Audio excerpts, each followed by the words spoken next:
All right, guys. The moment we've all been waiting for the past 2 years, give or take, is finally here. It's the return of Hunter x Hunter. Yeah. So we got chapter 411 of Hunter x Hunter is back. Thank you, Tagashi, for all your hard work. I'm about to react to this. Let's go. All right. I don't think anything else really needs to be said. Let's just get right into the chapter, okay? Yes, sir.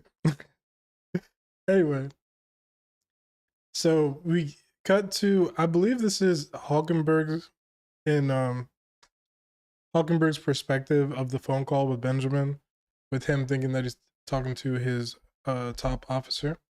So it's going to be interesting to see what happened with Hulkenberg during this time frame, because in the last chapter we kind of just saw it cut to Benjamin freaking out, seeming like he was the person that got hit with the virus, the same one that took out Hulkenberg's original body, and basically being under a time limit and using the martial law. So on that end, we're going to see all of the aftermath of whatever's happening in this chapter, but we're going to see Hulkenberg's perspective of it right now, which is awesome. I was definitely wondering about this for a very long time. So to see it play out is going to be pretty cool. And we'll see what else is in this chapter, but let's get right to it. So again, it's Hulkenberg and Benjamin on the phone. The Ninth Prince's funeral procession is scheduled to depart the Ministry of Justice at 1 p.m.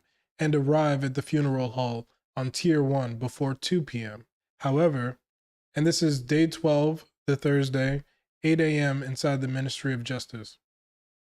In consideration of the succession war, his will dictates that a send-off by the princes is unnecessary.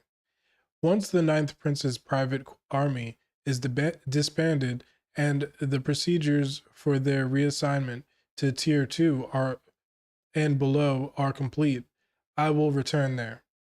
Good work, well done, Benjamin says. Yes, sir, he says back. The time is before the issuance of special law. And so Balsamico was just walking around. That's the name of Benjamin's top officer.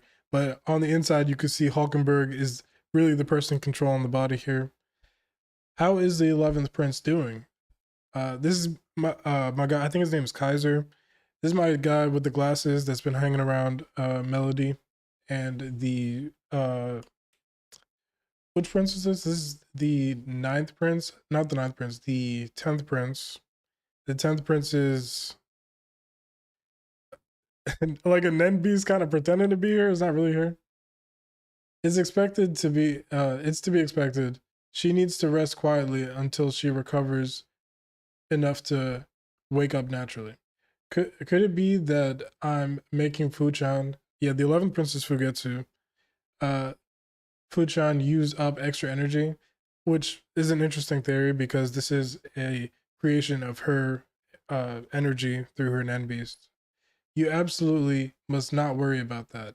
You are absolutely essential to Fugetsu. Without you, she wouldn't survive.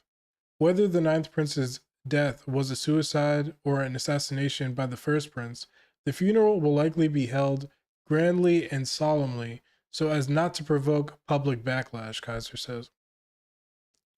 We will just wait and see until the Ninth Prince's funeral concludes without a hitch. In the meantime, let's get our own preparations perfectly in order. And we get a little far out shot of just the black whale one going through the ocean.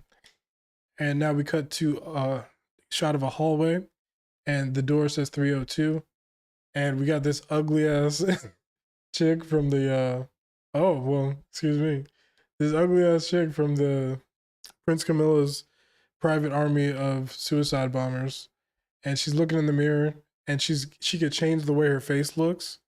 I don't know if this is just makeup or whatever that she had on that made her look so strong in the face, but she's taking it off and she's like reapplying and she's changing contacts, put a wig on, and now she looks completely different and she looks like a pretty solid chick. So continuing on, And she's got a whole get up. Okay.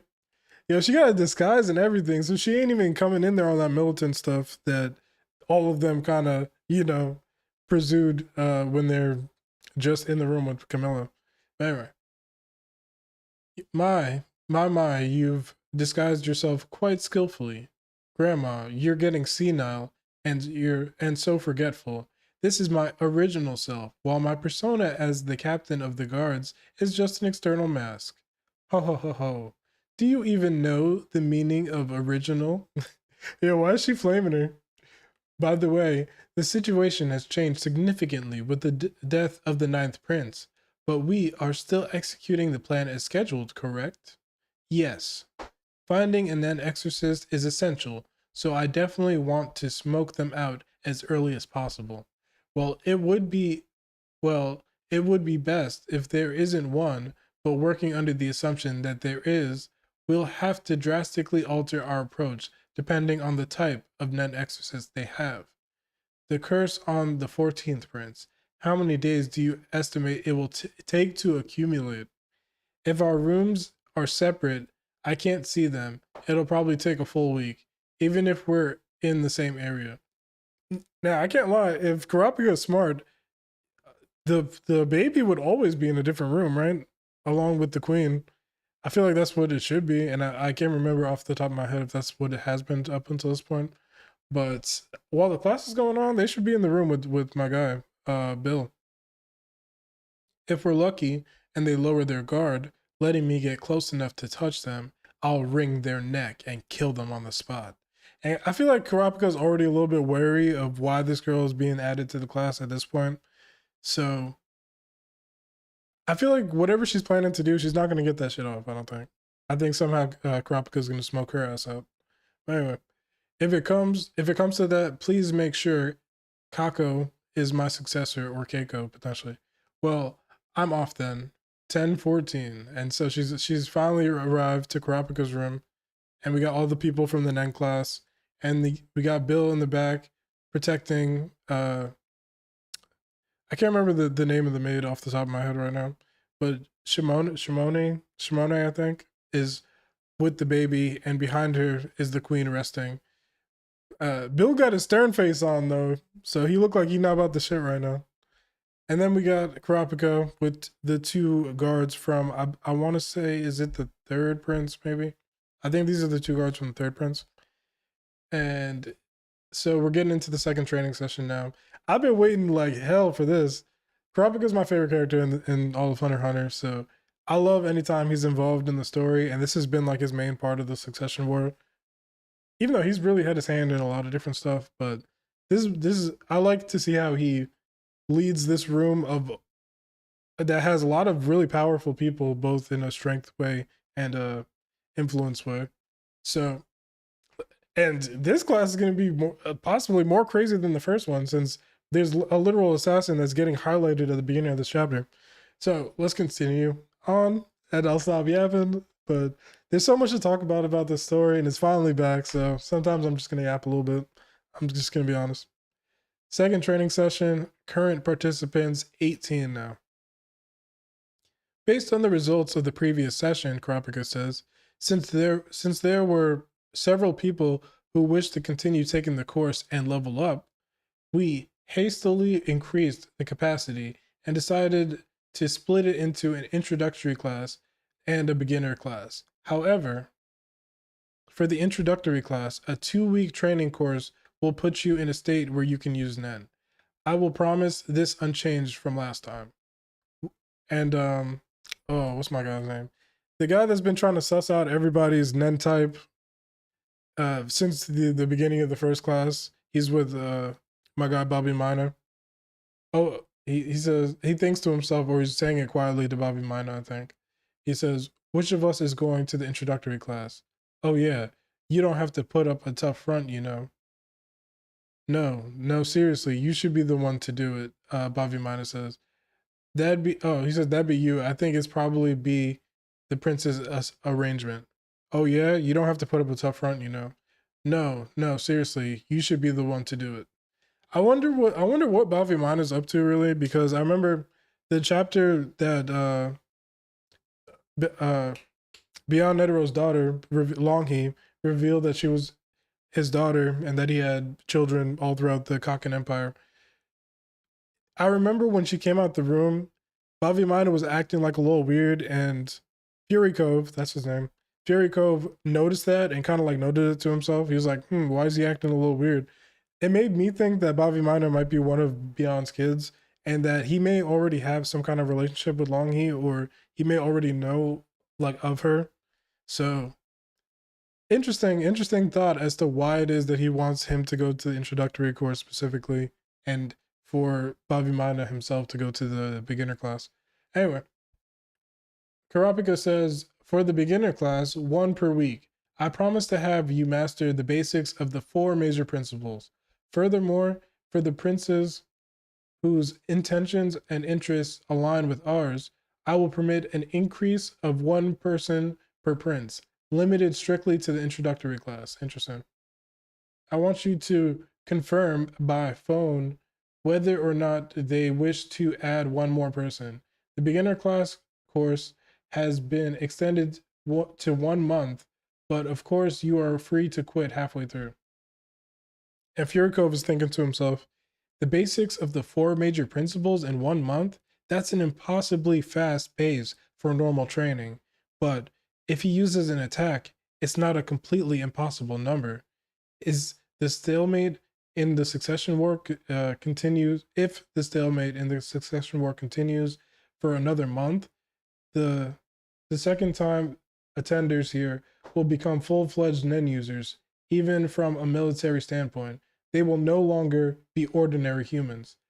The aim of increasing the number of recruits, in addition to balancing military power, to disperse and reduce the number of guards and the other princes' living quarters, thereby steering the entire succession war towards a more dense or defense-oriented strategy.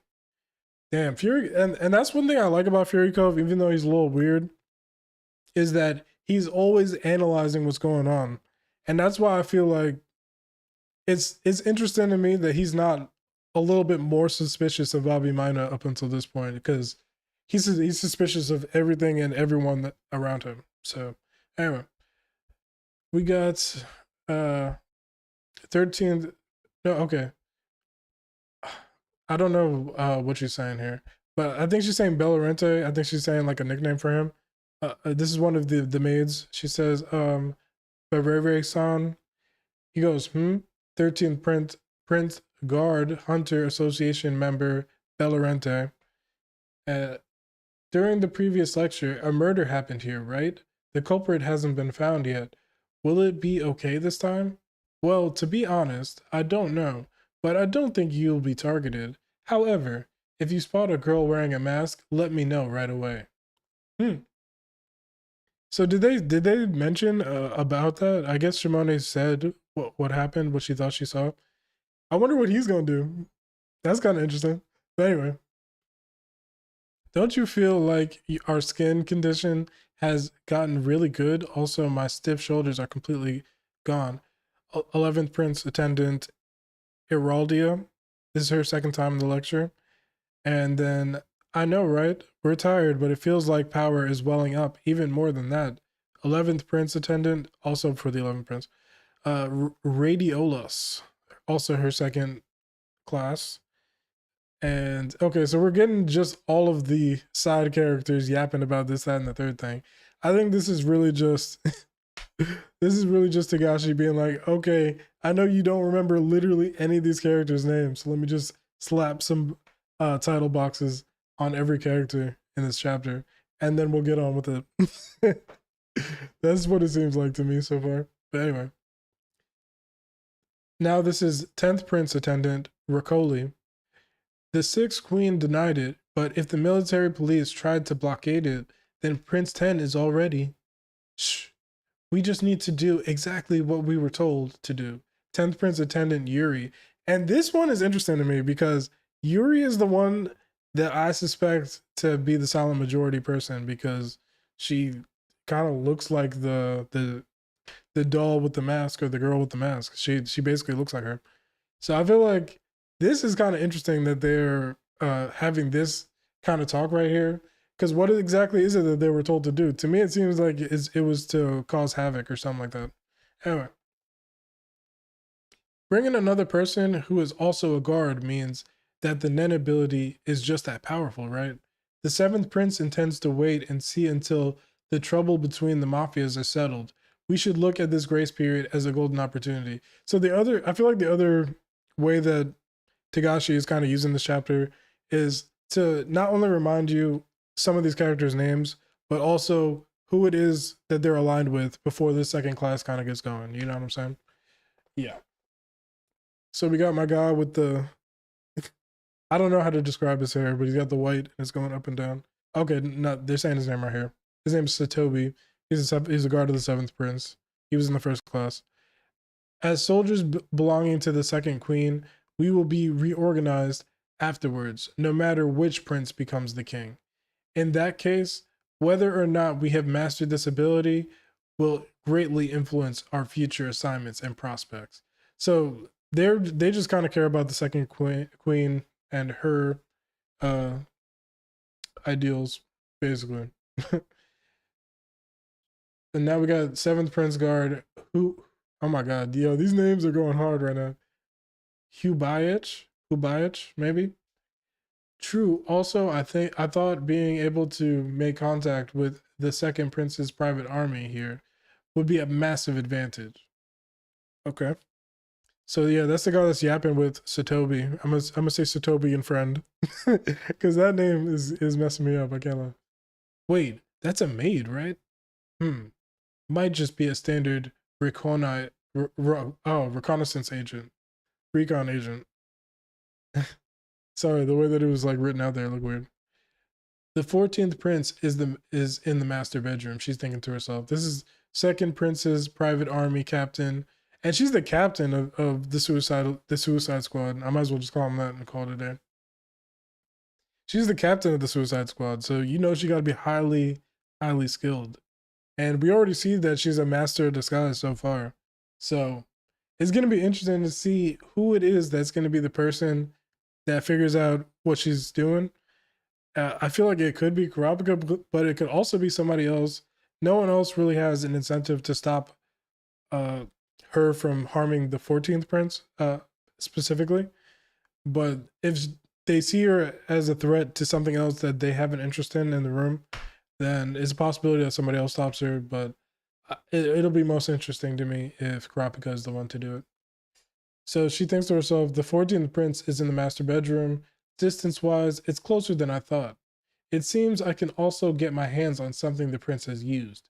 With 5 days, I can execute the plan. Wow, and that's what I love about Hunter x Hunter. It's not on the nose at all, ever. You really have to be paying attention to what's going on to really get the depth of what each character is kind of scheming on. And each character has some reason for why they are doing what they're doing. And they all have their own agenda and initiative that they're trying to follow. So this is mostly just a chapter reminding us or telling us what it is for all these characters that are going to be in this room together. What I'm most curious about before we continue with this chapter is at what point does the class end? Because it isn't until later in the day that martial law gets actually started. And this is at the beginning of the day. So it's going to be interesting to see everything that's happening in between, both with this class as well as with Balsamilko Hulkenberg, you know what I'm saying, and Benjamin on that part of the floor. Okay, so anyway, now we got the third prince's private soldier, Teftorti. He got the black hair with the colored flat top on the top. And he's attending his second session as well. So pretty much the only person whose second session it isn't is just like, I guess, Hubachech and the Suicide Squad captain, so far at least. And so he thinks to himself, an increase in personnel combined with the joint hiding declaration with the fifth prince is a defensive strategy meant to create chaos and complicate the situation. It is not a good idea to reduce the cipher room personnel any further, Prince, After all, we can invite the 14th Prince's party to a meal as much as we want after the session ends.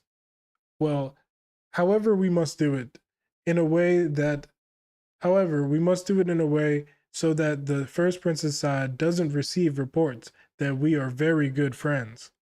I was waiting for that reply, though. If it ultimately comes down to the use of force, that's the role of the lower ranks anyway. There is no need to share this special ability any further with my rivals in the promotion race. So he just cares about going up the ladder. Even though I am in a state ready to use Nen abilities, I am practically powerless in front of the first prince's private soldiers. In that case, I have no choice but to build my strength here, while appealing to the first prince's side regarding strength and coordination with the third prince. So this guy already has a Nen ability. I wonder if this is who Furikov was talking about, the person that was acting like they didn't have a Nen ability, but they actually did. I see. Then, as expected, please leave this to us. There is also the option of having Sakata, who is currently here, take the course.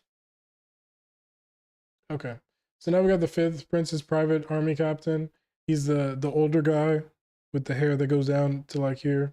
He got like the bob. And he wears the suit. His name is does it say his name here? It does not say his name here. Oh yeah. Mayor. Mayor is his name. My bad. The first prince's private soldiers must have also noticed that the 5th prince's guards beast. My bad, I gotta zoom in a little bit. That the 5th prince's spirit beast has revealed itself. That will act as a deterrent, and this first prince's faction will likely restrain themselves for a while and observe the guardian spirit beast's behavior. In the meantime, I will invite Kurapika and we will train together. As long as the prince is being targeted, I cannot afford to be picky about the means. My bad. This is not the greatest scan that I'm reading here. It's a little bit grainy. And so we cut to Kurapika and he's just like looking into the crowd, dot, dot, dot. Well then, we will begin the lessons with 9 people in the introductory class and 9 people in the beginner class. Please split into 2 groups. Well, being here is much better than being worked to the bone by the 6th queen. This is one of the 10th prince attendant, Lizula. I'm anxious, but if I can be of a little help to the 6th queen, right? Yeah, let's do our best. And then and then the other one thinks to herself, if we can really gain superhuman powers, we'll definitely be able to serve the 11th prince better than we do now. I'll be able to fight too. 11th prince attendant Togasta, maybe? I'm scared. I don't want to do this anymore. 13th prince attendant Naipe says. I want to go back to my room right now. I'm gonna have to reread this chapter at a later date to actually remember all these names. I'm not even gonna hold you. But anyway. Next is the 7th prince bodyguard, Gato. Quietly focusing slowly on acquiring Nen abilities, is it? That's right, Saito says. Make absolutely sure you refrain from acting on your own. Strategic standby is the safest and most certain path to improving our squad standing. And Gato says, or thinks to himself maybe, stop messing around. What are you saying? It's not for the squad, it's for yourself, isn't it? Princes are dying one after another, and the target is a baby? It'd be done in seconds. What kind of idiot would pass up this perfect opportunity? If I succeed, I'm guaranteed a promotion. And all these dickheads just care about moving up the ladder in the Kaken Empire. They don't care if they're killing a damn baby. Like, yo. These are scumbags, and I hope that most of these people get wiped out, I can't lie. But it's Hunter x Hunter, so they probably will. I'm not gonna lie. If the snake charmer is among them and attacks the 4th prince's private army again, is there a slim chance the 4th prince would sue us and appear in court himself? I think this is Kurapika thinking this to himself. Now then, those in the introductory class, please clasp your hands together freely. I will now distribute black paper to those in the beginner class. So I think that Kurapika was thinking that to himself. I'm gonna say it one more time. If the snake charmer is among them, and attacks the fourth prince's private army again, is there a slim chance the fourth prince would sue us and appear in court himself? The reason why he's saying this is because the whole time that Kurapika has been involved with this Black Whale one shit, he has really had the goal of getting near the fourth prince. And that's because the fourth prince has the rest of his eyeballs. And another reason that he don't even know, which is that he got the head of his best friend. So that first initial meeting between him and the fourth prince, yeah. That's about to be the best chapter of this entire arc, I think. But anyway, continuing on, he's about to distribute paper to the beginner class. The ninth prince is dead, Kurapika thinks, because he initially was gonna be a part of the ninth prince's crew. He doesn't know that the ninth prince is just walking around in a black dude right now. Pause. That sounds crazy. The prince I first attempted to contact in order to establish a connection with the fourth prince. I'm glad that Oda's doing that. Oda. Sorry, I was just reacting to the One Piece chapter. I'm glad that Takashi is doing this because obviously there's been huge breaks in between when these chapters have come out. So reestablishing a lot of these things that happened earlier in the arc is great, a great refresher, and makes me feel like this is going to be more of a regular thing that we're going to be reading Hunter x Hunter, and that's amazing to me. So let's get back to it. The first prince I attempted to contact in order to establish a connection with the fourth prince. In the end, we still don't even know the secret behind the ability that caused that tremendous rumbling. There's no way it's a simple death from illness. It must be an assassination. The timing right before the trial with the first prince, it's obvious, but there probably won't be any evidence. I'm reluctant, but by using the truth behind the ninth prince's death as a spark, we must also keep the option of inciting the public and taking advantage of the chaos on the table. Well, there's going to be plenty of chaos on the table. I can tell you that right now. They're about to do martial law in a few hours, Kurapika. He served as a deterrent to the upper princes and was also the hope of the lower princes. Just by having his private soldiers present in this room, an atmosphere with an exquisite mix of tension and security was created. Now that it's gone, even at the risk of some danger, I wanted to increase complex uncertainties for the upper prince's side.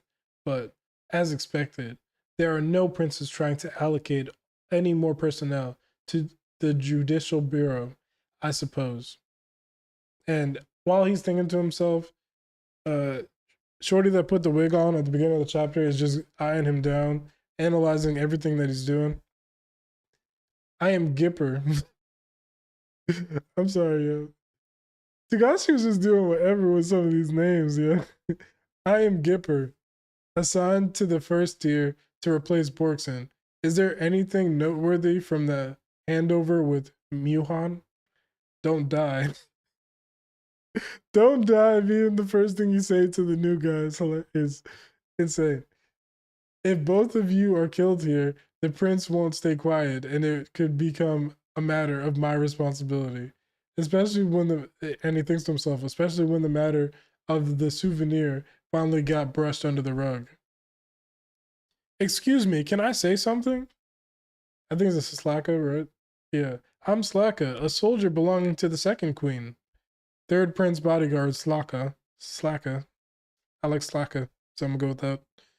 I'll join the introductory class too. And the I think these guys are with the third prince. They think he's like question mark, exclamation point. What is that guy suddenly blabbing about? It do feel like he blabbing, I can't lie. And Kurapika's like dot.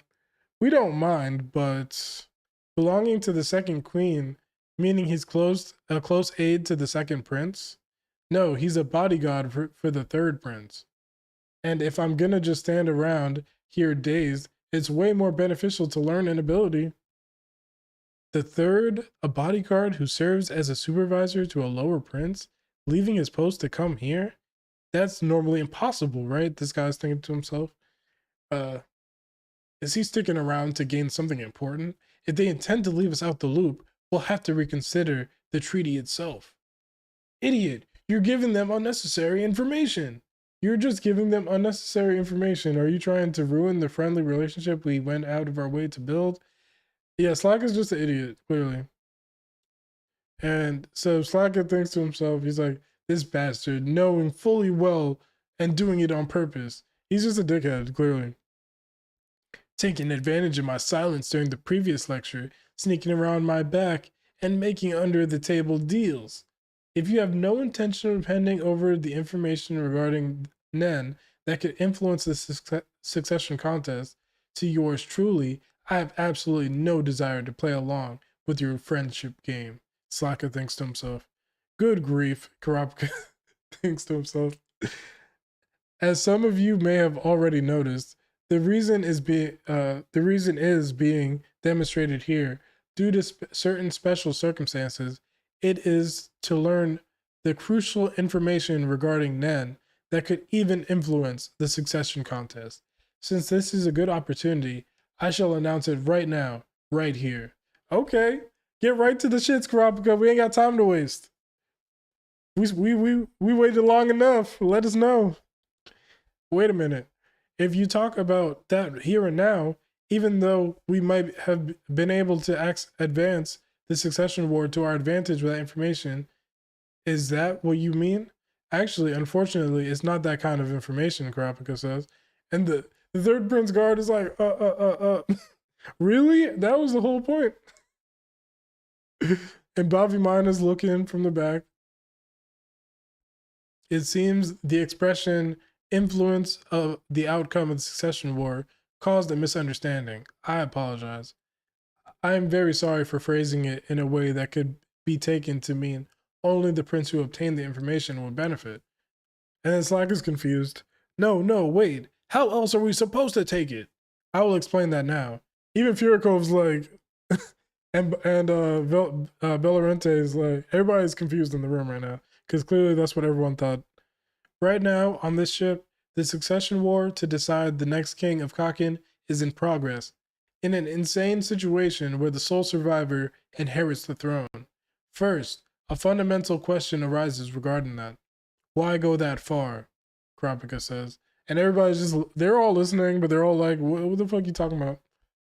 Needless to say, the grand cause lies in the prosperity of the nation.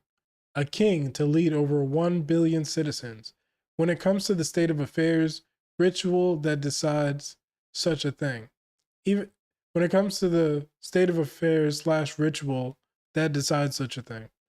Even as a motivation or a mission, it serves as ample justification to go that far. Furthermore, Nen abilities have continuously brought success to the outcomes of these state affairs. That is where the root of it lies. By utilizing Nen abilities and maximizing the capabilities outcome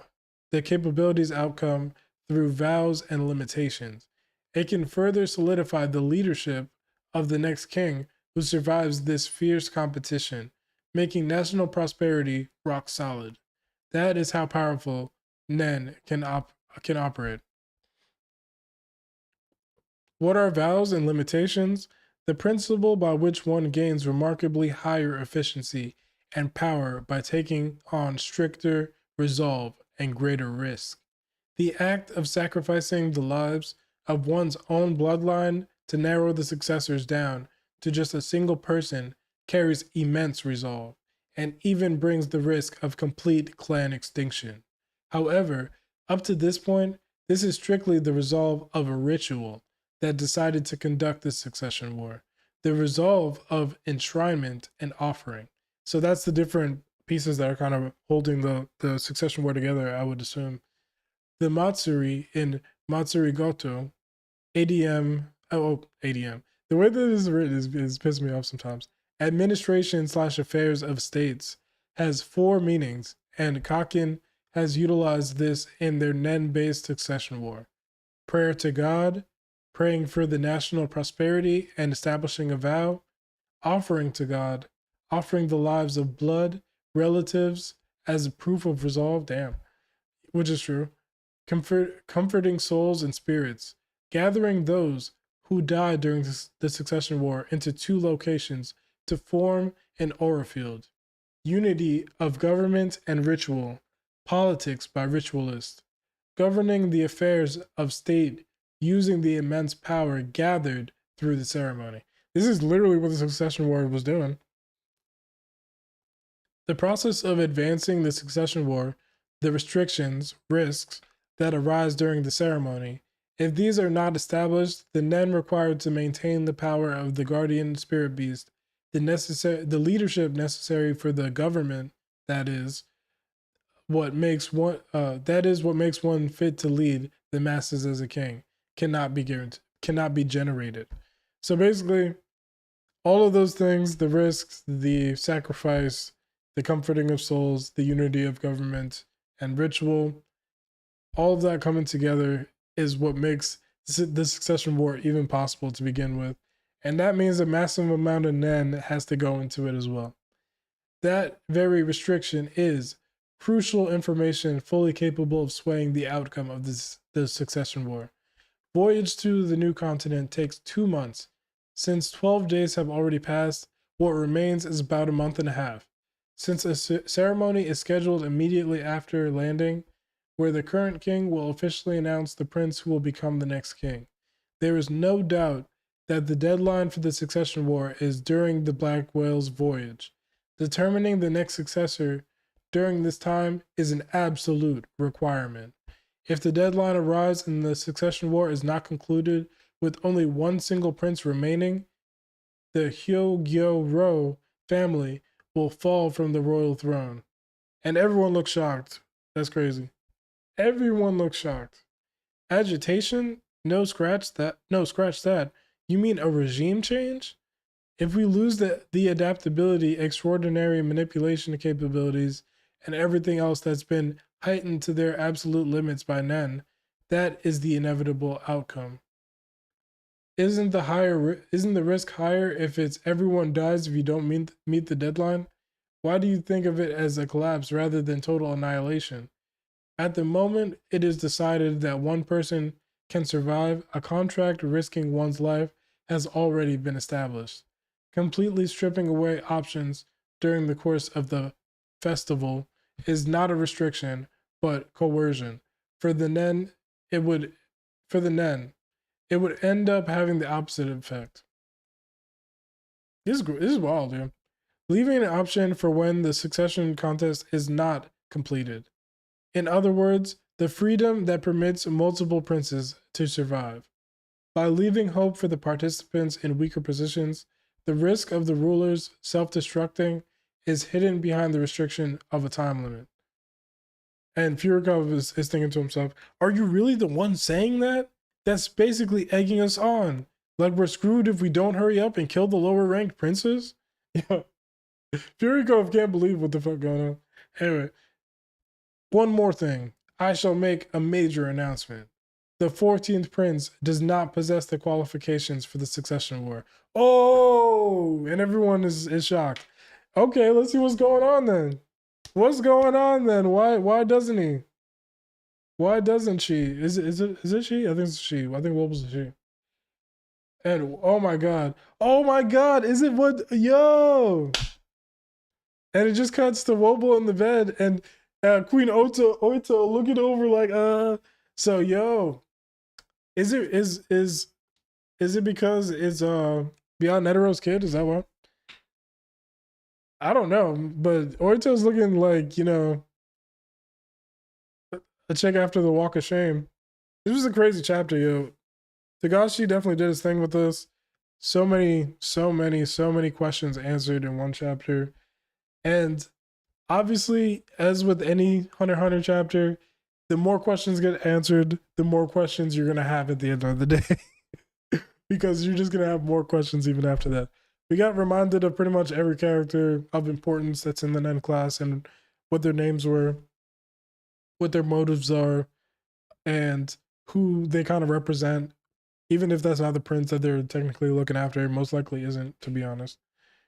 We also got to see that we're going to get to see more about Hulkenberg's perspective on everything that happened up until whatever happened to Prince Benjamin. And we also get to see just how competent the leader of Camilla's private army is at her job and being a secret operative. We get to see that Valorante is very confident in his net abilities. And we get to see that everyone is just kind of trying to fight for positioning to see what's the best outcome for them specifically in a situation. Even if they're really just following what somebody else wants, it's usually how is it going to benefit me? How is it going to get me to a higher position so that I can reap more of the benefits of all this hard work that I'm doing? And we find out really what's behind the succession war and what the real rules are. Kurapika's a genius, as per usual. Something that you're in a room full of smart ass people, and what you're saying is blowing everybody in the room's cap back. That's why he's just on a different level than everybody. I can't wait for the next chapter. Also, knowing Tagashi is, we're not even gonna come back to this.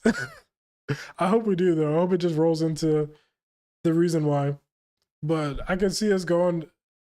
I can see us doing a lot of stuff. I kind of want to see what's going on with Hulkenberg too. I want to see what's going on with the rest of the characters. Maybe some of the Phantom Troop as well. Prior to what's been going on the last few chapters in the last batch, because time is obviously jumping around a lot. This is back at the beginning of the day before martial law happens. So it's going to be interesting to see how everyone's day progresses up until the point that we get to Benjamin calling for the martial law. Hunter x Hunter's back, baby. Like, subscribe, let me know your thoughts down below, and come back for the next one. We're having fun over here. Have a great day and weekend. Yeah, I was yapping a lot. Expect more. Goodbye.